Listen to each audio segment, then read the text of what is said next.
Level 1. The Disavowed. You do not apply for this army. Nobody does. You are scooped up from courts martial and dishonorable discharges.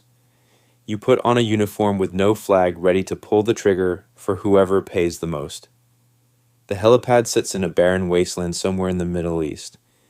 It is 104 degrees. The heat scorches your skin. The thick air is a mix of desert sand and the smell of burning jet. A one fuel punching your nostrils. Helicopter rotors scream, crushing every other sound. Nobody says a word. A massive guy tosses you a tablet. You swipe the screen. It is an electronic contract. No company name. No death benefits. No emergency contacts. You sign with a slick, sweaty finger. In that exact moment, your real name is officially wiped from every system. The guy throws a canvas bag at your chest. Inside is an M4 rifle. You flip it over. The serial numbers have been completely ground off.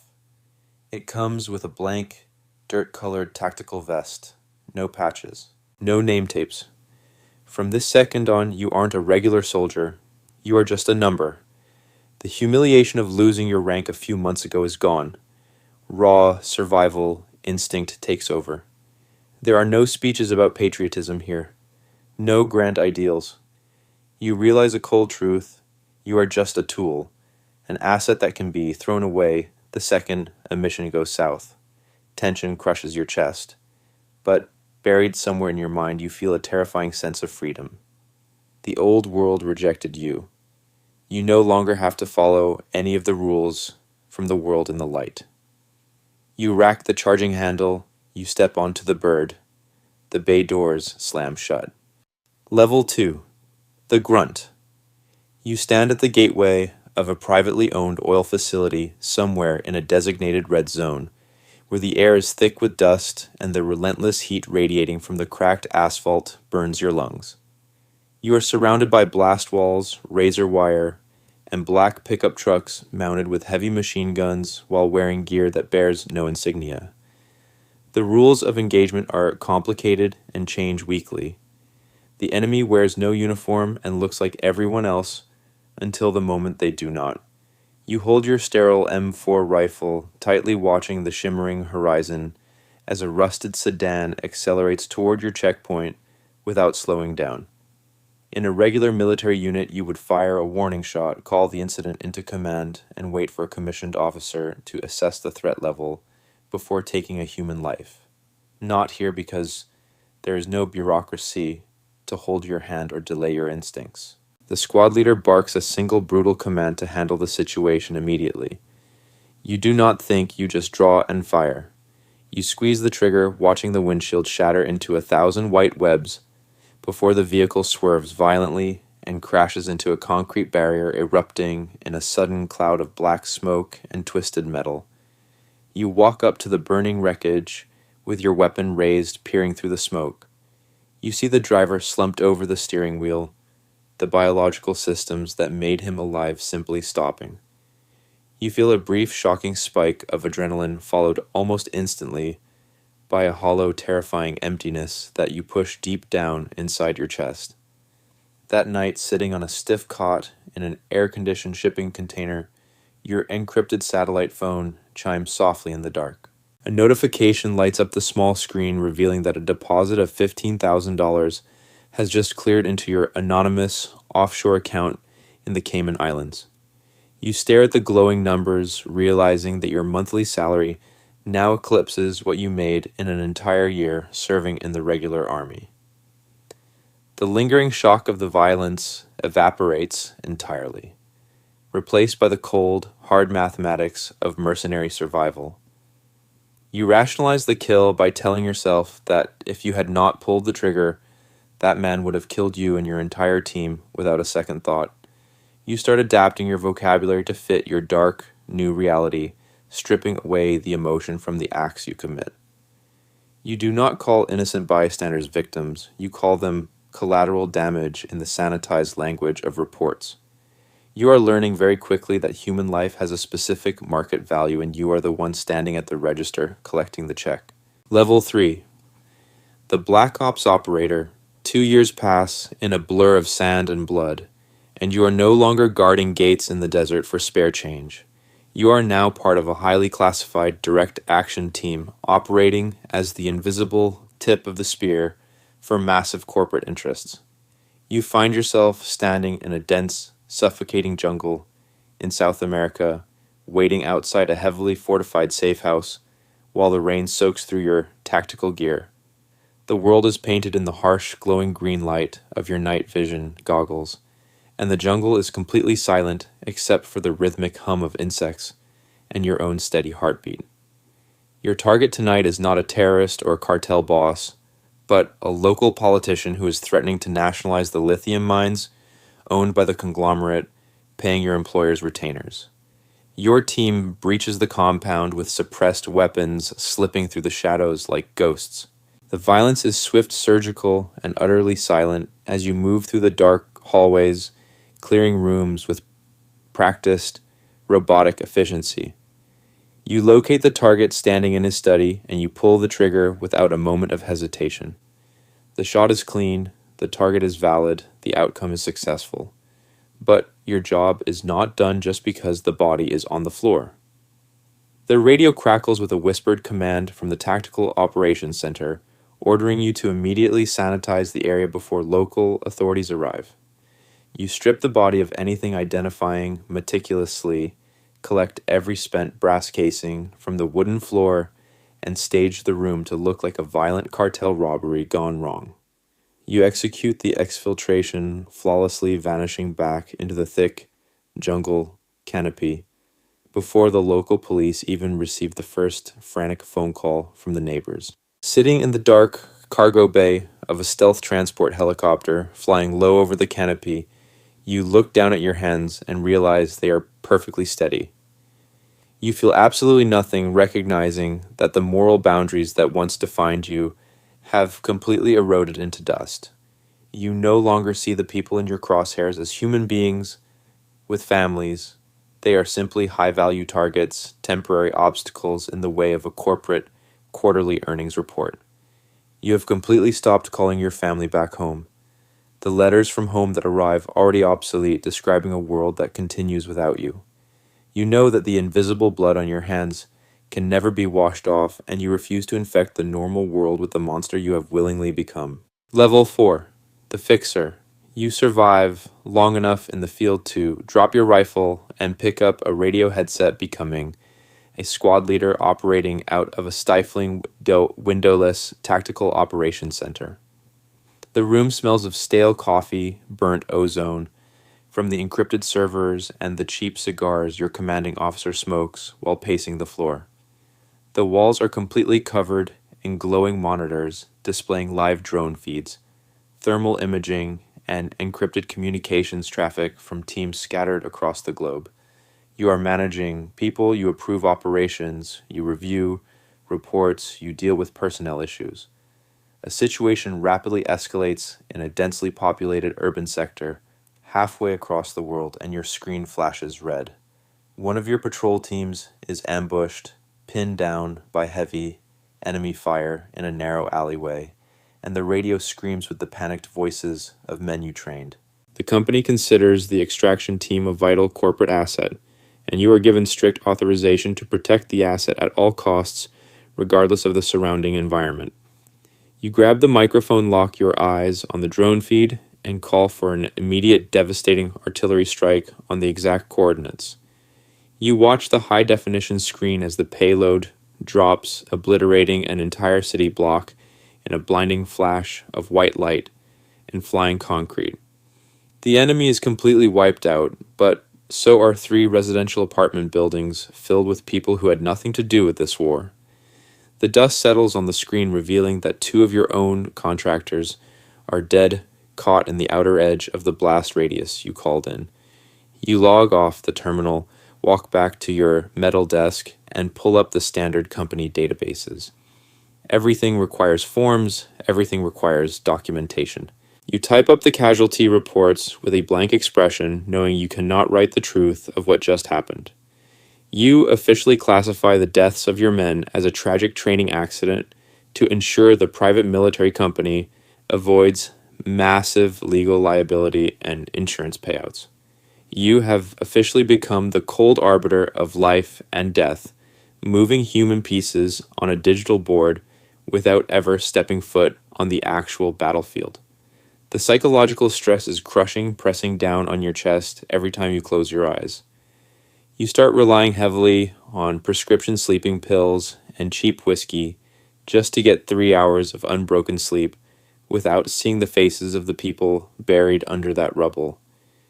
You hate the empty man staring back at you in the bathroom mirror, but you are deeply addicted to the absolute godlike power you hold over the lives of others. Level 5. The Broker. The mud, the blood, and the tactical gear are entirely behind you, now replaced by bespoke $10,000 suits and the quiet luxury of VIP lounges.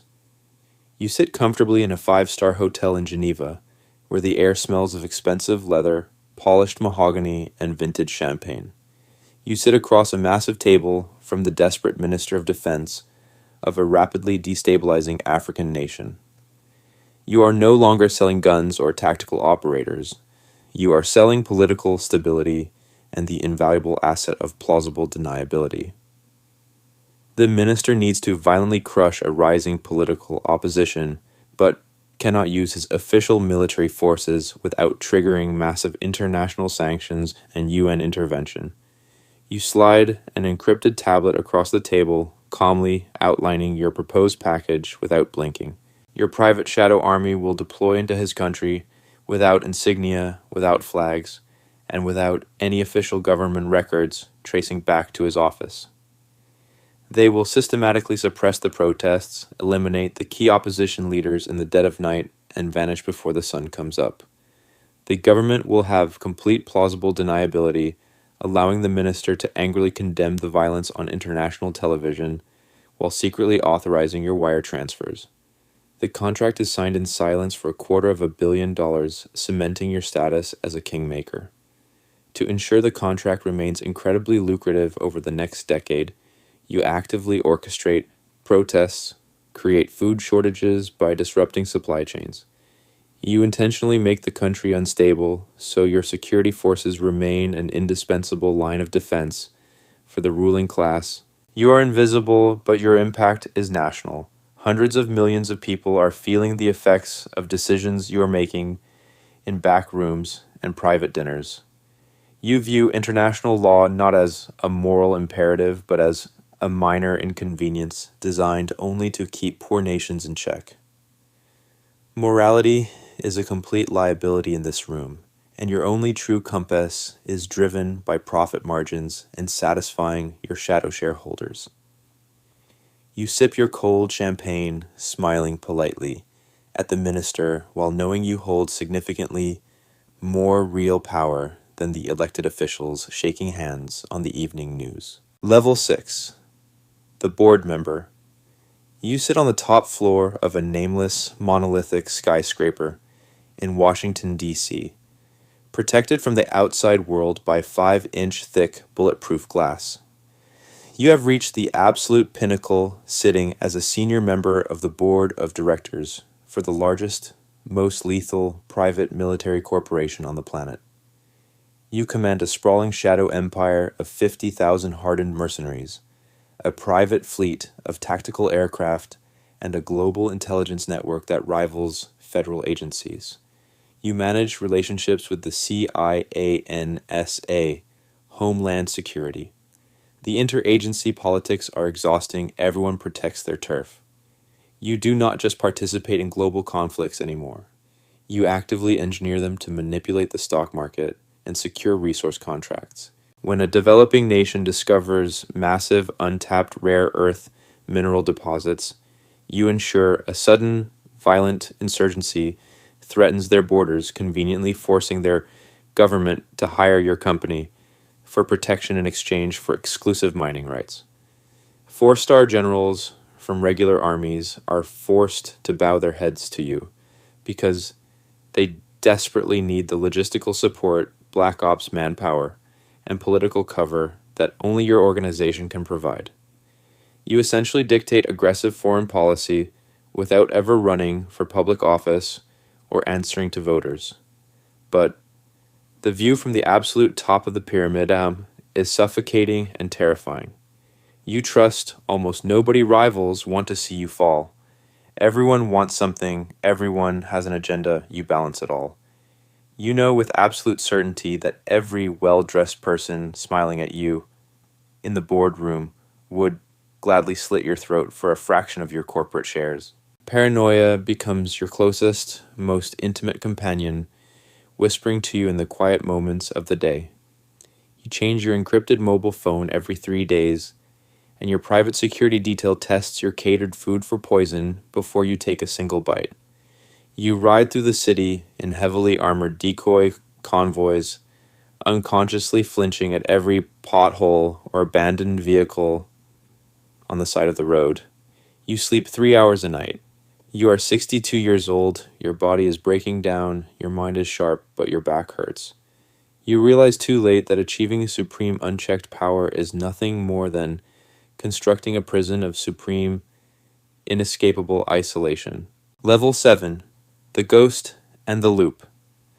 You live entirely inside an impenetrable brutalist fortress situated on a private island you purchased years ago with untraceable offshore funds. The sprawling compound is surrounded by biometric retinal scanners, thermal imaging cameras, and heavily armed guards patrolling every square inch of the perimeter. There is absolutely no laughter here, only the relentless crashing of the ocean waves against the jagged rocks, and the sound of your own heavy breathing in the dark. You do not have many friends. The people you worked with are scattered or dead. The people you knew before are strangers now. You have not left the confines of the island in 5 years, trapped by the massive bounty on your head and the countless enemies you created. Your liquid net worth is well over $2 billion, but you have no family left to share it with or pass it on to. Your marriages spectacularly failed, your grown children refused to speak your name, and anyone who ever genuinely loved you was violently pushed away to keep them safe from the crossfire of your life. You sit alone in your massive dimly lit living room, slowly swirling a glass of expensive neat whiskey while staring blankly at the wall.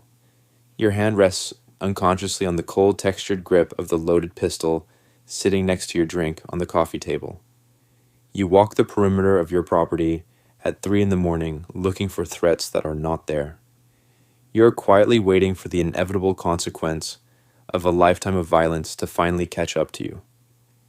You know that one day, very soon, a rogue cruise missile will drop silently from the night sky, or a team of highly trained operators, just like the one you used to lead, will breach your walls to sanitize the area.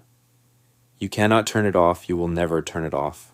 The cinematic camera of your life pans away from the isolated island, flying backward across oceans, rewinding time until it settles deep inside a stark, sweltering military prison in Texas. A 22-year-old soldier, recently stripped of his rank, his honor, and his future, sits on a rusted metal bunk staring at the concrete floor with bloodshot, desperate eyes. The heavy steel door to his cell swings open with a loud metallic clank. A man wearing a sharp, expensive black suit steps into the cramped space looking exactly like the men who recruited you. The man says absolutely nothing as he simply drops an electronic tablet onto the thin mattress. It is a blank contract with no company name, no flag, and no promises of survival. The young man stares at the glowing screen, his face a perfect, tragic mirror image of yours from decades ago. They have no idea what they are signing up for. They do not know about the loneliness, the moral compromises, the things they will see that they can never unsee. The broken kid reaches out with a trembling, hesitant hand. He picks up the digital stylus. He signs his life away in the dark. The loop begins again.